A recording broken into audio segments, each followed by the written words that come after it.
दोस्तों, जब दो महाशक्तियां साथ चलती है तो दुनिया की दिशा बदल जाती है, लेकिन जब उनके रास्ते अलग अलग होते हैं तो हर कदम एक इतिहास बन जाता है। नमस्कार साथियों, आज हम बात कर रहे हैं दो लोकतांत्रिक शक्तियों की, भारत और अमेरिका के रिश्तों की, जो इस समय एक नाजुक मोड़ पर है। बीते कुछ वर्षों में भारत और अमेरिका ने रक्षा, तकनीक और इंडो पैसिफिक रणनीतियों में अभूतपूर्व सहयोग किया है, लेकिन आज ट्रंप सरकार की नीतियां इस साझेदारी को चुनौती दे रही है। अमेरिका ने पाकिस्तान को AIM-120 और आर्मा जैसे उन्नत मिसाइलें देने का फैसला किया है, जो भारत के लिए सिर्फ एक रक्षा चुनौती नहीं है बल्कि एक कूटनीति संदेश भी है कि अब अमेरिका एक संतुलन की नीति छोड़कर आगे बढ़ रहा है। साथ ही भारत पर लगाए गए टैरिफ और रूसी तेल पर आयात पर अमेरिका के दबाव के कारण जो आर्थिक मोर्चे पर भी हमने देखा है दरारें पड़ चुकी हैं।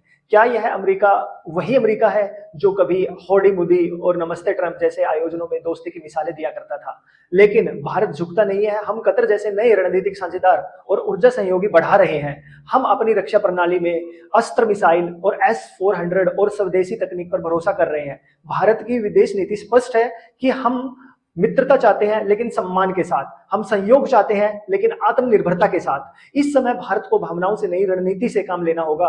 भारत और अमेरिका के रिश्ते खत्म नहीं हुए हैं, लेकिन अब उन्हें नए सिरे से परिभाषित करना होगा। भारत अब सिर्फ साझेदार नहीं, एक निर्णायक शक्ति है, और यह शक्ति सम्मान की भाषा समझती है, दबाव की नहीं। आज हम एक ऐसे मोर्चे की बात कर रहे हैं जो दिखता तो तकनीकी है, लेकिन असल में यह हमारी राष्ट्रीयता, संप्रभुता और सुरक्षा और आत्मसम्मान से जुड़ा हुआ है। जी हाँ दोस्तों, जैसे कि आपने देख ही लिया होगा, आज हम जिस टॉपिक पे बात कर रहे हैं वो है हमारे जो एक मैसेंजर प्लेटफॉर्म है, जैसे कि हमारे पास व्हाट्सएप है।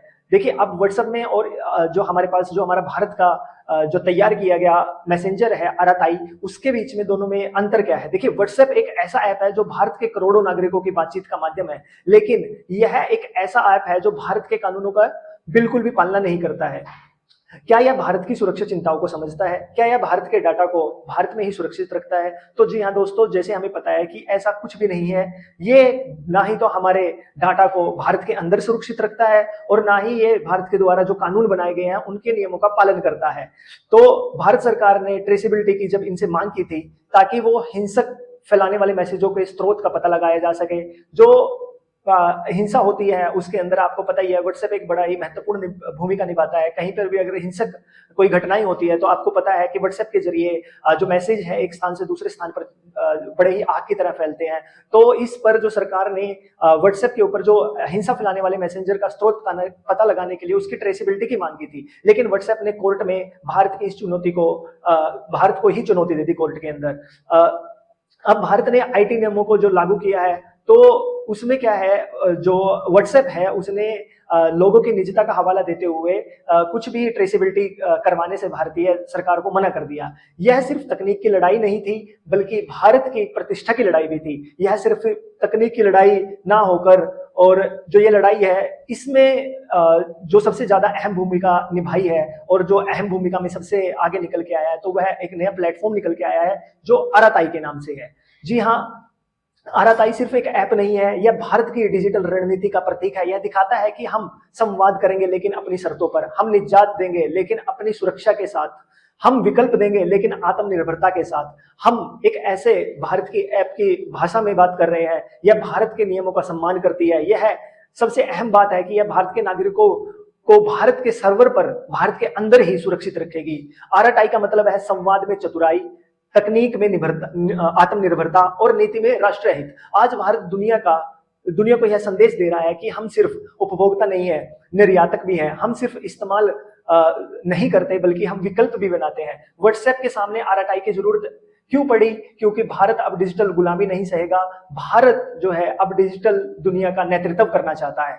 जी हाँ दोस्तों, जैसे कि आप सब लोग जानते हैं, एक बड़ी पुरानी कहावत है, आवश्यकता ही आविष्कार की जननी होती है। तो जब हमें एक जो व्हाट्सएप है, जब उन्होंने चैलेंज किया इन सब चीजों को लेके, ठीक है, और यहाँ तक कि उन्होंने अमेरिका की खबरों में ये भी बताया कि जो जल्दी ही जो व्हाट्सएप है अपना जो ऑफिस है, मतलब जो अपनी सेवाएं हैं वो भारत के अंदर बंद कर सकता है। तो इन सब धमकियों के बीच में जो हमें आवश्यकता पड़ी कि भारत का एक स्वदेशी प्लेटफॉर्म होना चाहिए, उस आवश्यकता को पूरा करने के लिए हमारे ही भारत के अंदर निर्मित एक ऐप निकल के आई जिसको आरआईआई का नाम दिया गया। जी हाँ, ये दोस्तों आराताई जो है ये व्हाट्सएप की तरह ही एक मैसेंजर ऐप है, लेकिन स्वदेशी है। इसका जो सर्वर है वो भारत के अंदर ही है, जिसके अंदर जो भी हमारी जो डिजिटल पहचान है वो भारत के अंदर ही सुरक्षित रहेगी। तो दोस्तों मैं आप लोगों से ये गुजारिश करना चाहूंगा कि हम जितने से जितना ज्यादा हो सके अपनी स्वदेशी चीजों को बढ़ावा दें। और देखिए, जैसे कि हमारा अभी क्या है, टैरिफ वॉर चल रहा है, तो अमेरिका ने भारत के ऊपर सैंक्शन लगा दिए हैं। तो देखिए, आज के टाइम में अगर डिजिटल दुनिया की बात की जाए तो डिजिटल दुनिया में चारों तरफ अमेरिका का ही बोलबाला है। अगर मैं बात करूं डिजिटल गुलामी की,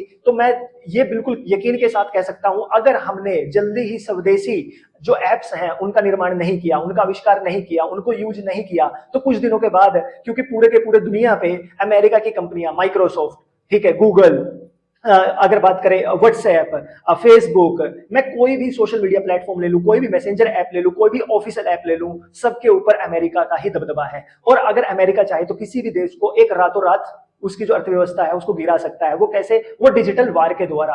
डिजिटल वार क्या होती है कि जहां जैसे माइक्रोसॉफ्ट है, वो एक अमेरिका की कंपनी है, अगर भारत के अंदर माइक्रोसॉफ्ट के ऊपर बैन लगा दिया जाए तो भारत के अंदर जो भी चीजें माइक्रोसॉफ्ट पे चलती हैं, ठीक है, जितने भी हमारे लैपटॉप हैं, जितने भी हमारे पीसी हैं, जो भी हम सर्वर यूज करते हैं, वो सारे के सारे बंद हो जाएंगे। वैसे ही अगर अमेरिका जो है, अपनी जो कंपनी है अमेरिका की, मान लीजिए उन्होंने व्हाट्सएप के ऊपर अगर बैन लगा दिया कि भारत के अंदर व्हाट्सएप नहीं चलेगा, तो हमारी जो डिजिटल पहचान है, हमारे जो डिजिटल डॉक्यूमेंट्स है, जो हमारे डिजिटल जितनी भी चीजें हैं उस सर्वर पर अपलोड सारी की सारी अमेरिका के पास चली जाएंगी, ठीक है। और रातों रात अगर व्हाट्सएप बंद हो जाता है तो हम बड़ी मुसीबत में फंस सकते हैं। तो दोस्तों, इन सब मुसीबतों से बचने के लिए हमें जरूरत है एक नए आविष्कार की, एक नए भारत के स्वदेशी ऐप की, जिनमें से आराताई एक बड़ा ही महत्वपूर्ण ऐप बन के आगे उभरा है, जो व्हाट्सएप को आज के टाइम में चैलेंज कर रहा है।